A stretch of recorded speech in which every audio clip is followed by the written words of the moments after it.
Join Monica Peters. Aye. Greg Ferguson. Here.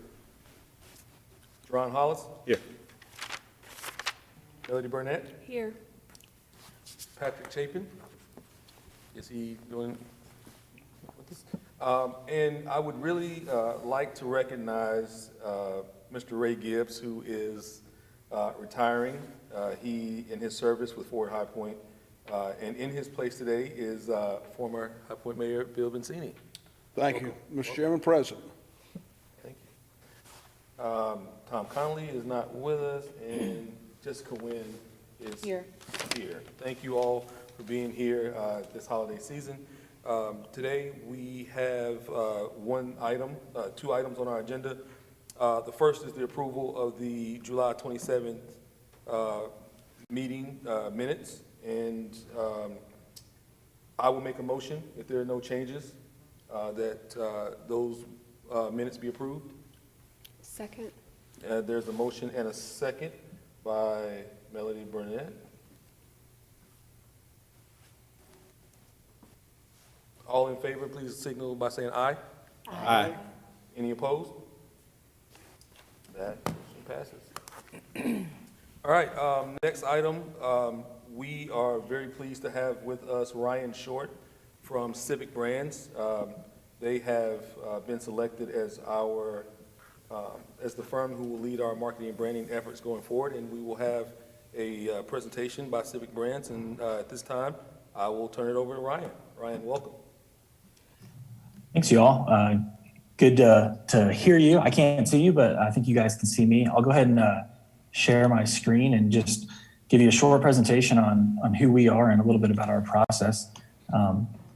So Civic Brand is an agency that we were founded in 2008. So we've been in business for a little over 13 years now.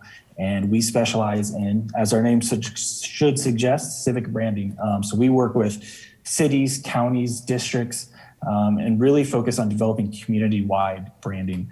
And if you can, is this still sharing? Went blank for a second. It is, yeah, we can see. We can see it. Okay.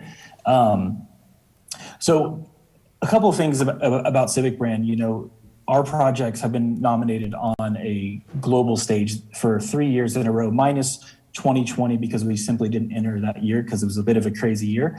But City Nation Place is a global place branding conference in London every year. And, you know, I share this not because, you know, awards are nice and everybody likes to be recognized, but I think the most important thing that we like to really showcase is with our projects, we're taking our clients, which are typically small to medium-sized cities, and through the process of engagement, we're putting them on a global stage in terms of place branding. So where they're being, you know, compared to, you know, this last year, 2021 project we did in Waco, Texas, small town in Waco in Texas, was up against the entire country of Chile and against the entire country of Finland. And so we think it's a real honor for us to have our clients recognized on that stage. And I think there's two big reasons that really set us apart from a lot of agencies that get our projects regularly recognized at that level. And the first is this combination of creative and civic. You know, there's probably no shortage of great graphic design firms in High Point, probably a lot of great freelancers, all within a 1 to 2 mile radius of where you guys are sitting right now, that could churn out a great new city logo if that's all you needed. But our process and what we really believe we're talking about here is not just a logo, but a true brand platform. And to do that for a community, you have to have a strong understanding of the civic side of things, the understanding of public engagement, how public and private works, how speaking at public meetings works. And you know, that's something that we think our creative work stands up against the best ad agencies in the country. But what they don't have is that civic experience to really balance that creative side with that strategic civic side. And so for us, we think you kind of get the best of both worlds. You get that creative muscle, but then a deep understanding of what it means to even brand a community and how does that even work. And I think the biggest difference is engagement. When you're branding a corporation, you know, you might have stakeholders, you might have consumers you need to consider. But the civic space is entirely different. There's so many organizations, entities, and stakeholders. The brand can't feel like it's handed down to them. It has to feel like it's genuinely and authentically comes from them, or you're not going to get buy-in. It's not going to feel authentic. And we're also talking about a community-wide brand, not just purely, city government. That's a part of it, but we want this to be a community-wide brand. And so whether we're doing city branding, economic development, destination marketing, everything that we do starts with engagement. And we actually started our firm based off of this quote. And it's a famous planning quote, so the planners in the room might have heard this before, but it says, cities have the capability of providing something for everybody only because and only when they're created by everybody. And so we really take that to heart, and no matter what project we're working on, we really try to reach everybody and make them involved so that there's that greater buy-in. We wrote this article called Equity in Public Engagement that was published on Forbes.com. And if you just Google equity in public engagement, it'll come up and you can read a little bit more about our process. But we really take this to heart because, equity is kind of a buzzword that's thrown around a lot these days. But typically what people mean when they're saying equity, they're really meaning equality. They're saying, we're having a public meeting, everybody's equally invited to that public meeting, or we did a survey, everybody's equally invited to come take that survey. But we've been in the civic space long enough. And one of the reasons we started is we thought public engagement in the civic space was broken. There's a lot of people that are really important pieces of your community that maybe they can't go to a public meeting. Maybe they have kids at home, maybe they're working during that meeting, or maybe they just don't feel interested in going to that. Maybe it's something where they feel like their voice hasn't historically been heard, or they just don't see what's in it for them. And so when we say equity in public engagement, we mean that we have to go to them and we have to utilize different tools and channels. We have to surface ambassadors and brand champions within your community that already have those relationships with those different groups and leverage those relationships so that we really can get everybody involved in that process. Now, when we do that well, we end up creating a second challenge for ourselves, and that's how do you possibly build a brand and build consensus when you have so many different diverse groups and organizations and entities. And so we like to play this kind of silly little video where, even when everybody is trying to do the same thing, we're trying to promote High Point, whether it's, the city government, the university, the furniture district. If we're not working together and creating a coordinated brand system, it's kind of like we're all trying to surf the same wave, but we might be crashing into each other and sending different messages. And so the analogy that we like to use for, how do we combat that? How do we build a brand while still having recognizing there's all these diverse groups and interests? If you take a look at Toyota and how they approach their branding, they'll have different audiences as well. They have the pickup truck audience that likes things to be rugged and tough, kind of show them driving through the mud. But then they have this Prius audience that wants to be environmentally friendly and hip. They've got the minivan audience, legacy customers. And so they can't overly cater to any one of those groups. And so what they do instead is look for, what's the common thread that weaves between all of those? And that's what we do. And so in Toyota's case, I think they'd say it's quality and dependability, that whether you want that rugged truck or you want the Prius, you want it to be quality and dependable. And when they build their brand off of that, you're kind of raising all ships. You're getting everybody a good starting point of quality and dependability. And then that's also where you get into that separation between branding and marketing. Because I think there's also oftentimes a lot of confusion about branding and marketing and what's the difference. And for me, it's that quality and dependability. That's what Toyota builds their brand around. And when they do that, they can then go market trucks. But they have that head start of people, the audience already assuming and knowing Toyota's quality and dependability. Now go market the truck. Now go market the Prius. And if you think of what that's like in High Point, I already mentioned some of the groups, but you might have young people, old people, those that are new to the community, those that have been there for generations.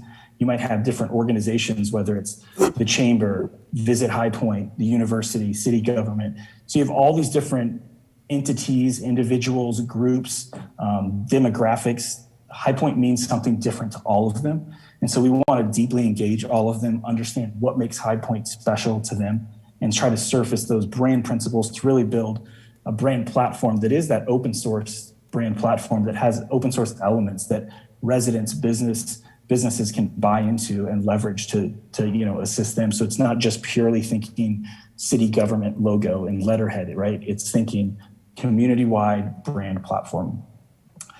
This is just kind of a quick example of a project we did in Waupaca, Wisconsin. And so you can see, how it's a brand system that has different marks that support different entities, from the CVB focusing on tourism, the city government.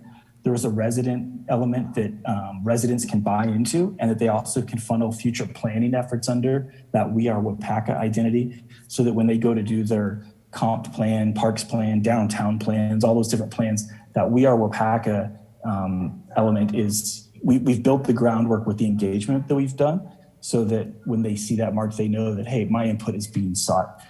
We also made a series of badges like Made in Waupaca Made and Waupaca Business, and so that the business owners can tap into that identity as well. And so they all have slightly different marks, they have slightly different strategies within each of them, but they're part of an overall larger brand system. And that's definitely what we want to do with you guys in High Point. It's also, when you get that right, it's not just about tourism or external audiences. There's so many elements that fall under that, whether it's staff efficiencies, economic development, talent attraction, retention, civic pride. I think it's extremely important to recognize all those kind of under the water elements of the iceberg, because to me, those are, well, maybe not the most obvious and the most flashy. Those are where you get that real impact. And we want to make sure that this project is, it impacts the residents that are already there. It's not just an external marketing project to attract outside visitors, outside talent. We want this to support and benefit everybody that's already there and that's already invested in High Point and already makes High Point a great place to live. We just really want to help you guys tell that story in a better and more impactful way. And so our team is super excited to kick this off with you guys. Definitely happy to talk through anything and answer any questions that you guys have, but have really loved our interactions so far with the folks that we've met and interviewed with, and we're definitely excited to get started in the new year. It's awesome, Ryan. I'll go ahead and stop the share and happy to answer any questions though. All right. We now open it up. Any questions for Ryan from the task force? Any questions you guys would like to ask?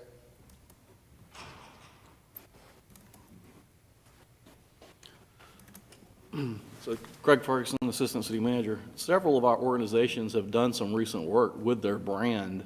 And so what would your approach be, and kind of how would you recognize what's been done and work to blend that together? Yeah, great question.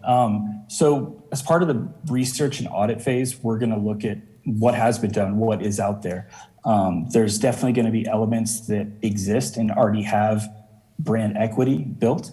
There's going to be things that were recently invested in, like you just mentioned. And our process thoroughly looks at all of that. And what we really try to do, instead of us coming in and making a bunch of one-off decisions, is instead give you guys, as part of the brand implementation plan, a decision-making framework for, this is how we determine what entities and departments and organizations do get their own brand and need their own brand, and which ones need to feel like part of a system. And so there might be some recommendations where, some things kind of get slight tweaked to evolve to become tighter and part of a system. And there might very well be things that, for whatever the reason, that needs to stay on its own. And just a quick example of that, we're doing a project right now in Clackamas County, Oregon. And so that's a county-wide initiative. The county government there is really big. They have like 20-something departments. About a third of them all kind of have their own branding.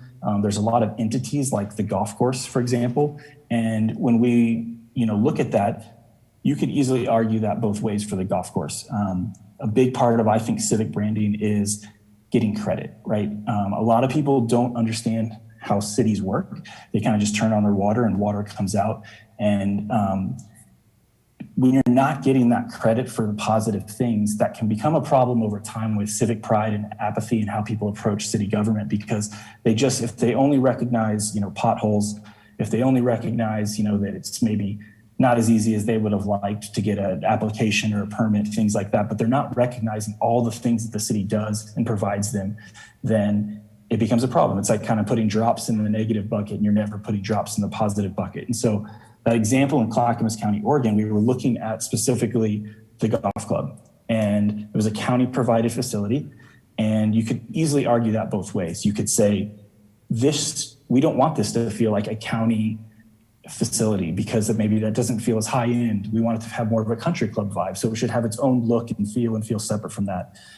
The counter argument would be, this is a really positive experience. This is a great facility that the county provides. We want the county to get credit for that. And so therefore, some kind of branding needs to be adjusted to where the county does get credit for that. Now, in that case, we gave them decision-making filters to look at that and identify a whole set of tools.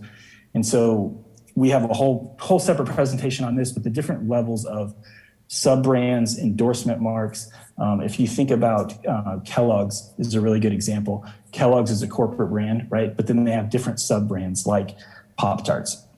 And when you see Pop-Tarts, you'll see that they have, the little Kellogg endorsement brand. And so Pop-Tarts has its own look and feel, but then they kind of tack on the little Kellogg small at the bottom. And I don't have those slides up to show you that example, but next time you're in the grocery store, look at some of those things and you'll see. And that's the approach that we took for that level. And so if certain entities and organizations meet a certain level of criteria in that decision-making framework, we create an endorsement mark, which they can have their own mark and identity, but there's this little endorsement mark there that kind of shows that it's part of this brand system. Another example of that is Netflix, right? Netflix has its main identity, the Netflix logo, but then on films and shows that they produce, they have just the little Netflix original mark that goes at the bottom. So that show has its own poster and cover and logo, but then it gets the little in for the Netflix original at the bottom. And so it's just a kind of long-winded answer, but really we give you different tools because it's not all or nothing. It's not like we rebrand everything into this new system. There are some things that might need to maintain their own identity. And there might be some things that 100% need to be completely separate. And there might be some things that need to have that endorsement mark. So they have their own identity, but they still feel part of that system. And so we want to give you all those tools. And we also want to give you the decision-making framework to determine, well, where in this system does this go? And it's not just kind of one-off somebody's individual personal decision about where that department goes, but it's a very thoughtful, methodical approach. Thank you. Any other questions for Ryan? Ryan, this is Melody Burnett. Can you explain to the panel some of the tactics that you'd like to use in order to keep the community engaged on the process itself, as we realize that this may take at least a good 12 months to complete? Yeah, absolutely. So there's a whole bunch of things, and they kind of fall into two buckets. One bucket we'd kind of consider traditional engagement, and then the other we'd consider digital or non-traditional. And so in the traditional engagement, we're big believers in don't just have a public meeting, but throw a public party, right? Let's make it fun. Let's get people out. Let's get them excited. Let's get them rolling up their sleeves, feeling like they're creating this with us. And so we'll do your typical public meeting focus groups and interviews, but we also really love to do activations where we're tapping into an existing event, or maybe we're even putting on our own event. And in other projects, we've built a parklet, had a community mural where people come out and they're kind of painting a community mural, and we're getting them involved and we're engaging them along the way through interactive in-person exercises. So we really like to have fun with it and do a lot of engaging different kind of pop-up types of things on the traditional side.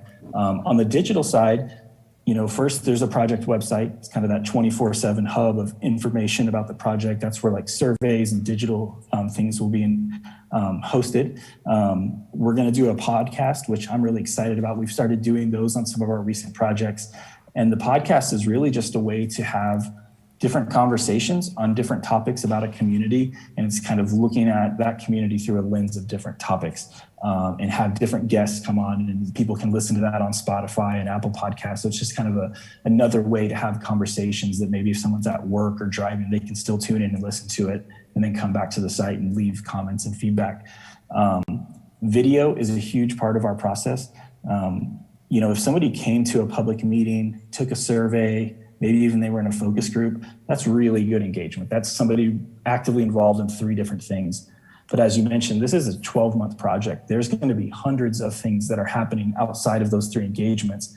And by filming and creating the project documentary as part of this process, we're able to really pull that curtain back and show people everything that went into this, because the last thing you want to do is get to the end of a 12-month project and, you know, the paper put out an article of here's the city's new logo, because what you'll get at that point is the city spent what on a new logo, and people fixate on the fact that they think it's just the logo. But when they can see that full brand documentary, they can fully get immersed in the project. They're going to see, first of all, okay, this is much bigger than a logo project. This is a complete brand strategy, brand platform for the community. They're going to see how they fit into it. They're going to see how their voice was heard. And so I just think that's a really exciting and fun way. Plus, we end up creating a ton of content, both photography and video assets, so that when we get to the end of the project, you have this library of additional footage and content that you can use to actually start implementing the brand. So yeah, we have a whole suite of digital tools that we've also created. The digital engagement's been a big part of our approach because of that equitable engagement.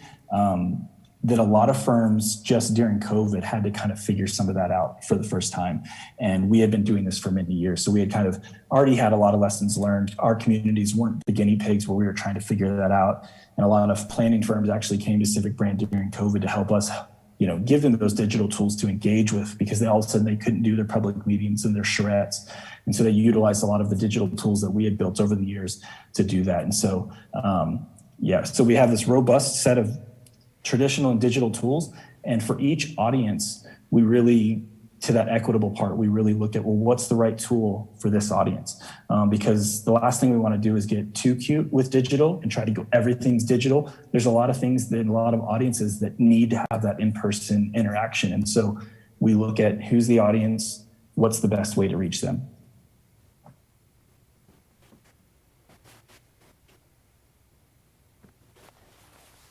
Okay. Any other questions or for Ryan or comments? Ryan, can you kind of give us a timeline of events? What's the first step or the next step? Councilman Holmes.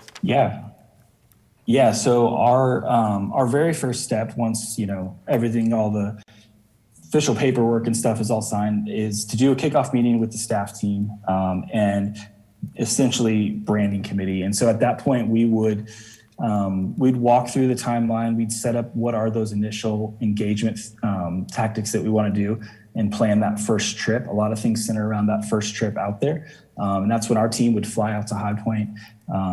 Part of that time would be spent, you know, touring the community, seeing the different sites. But then we'd dive right into engagement. So we'd be running some focus groups, visiting some key assets and key businesses during that trip.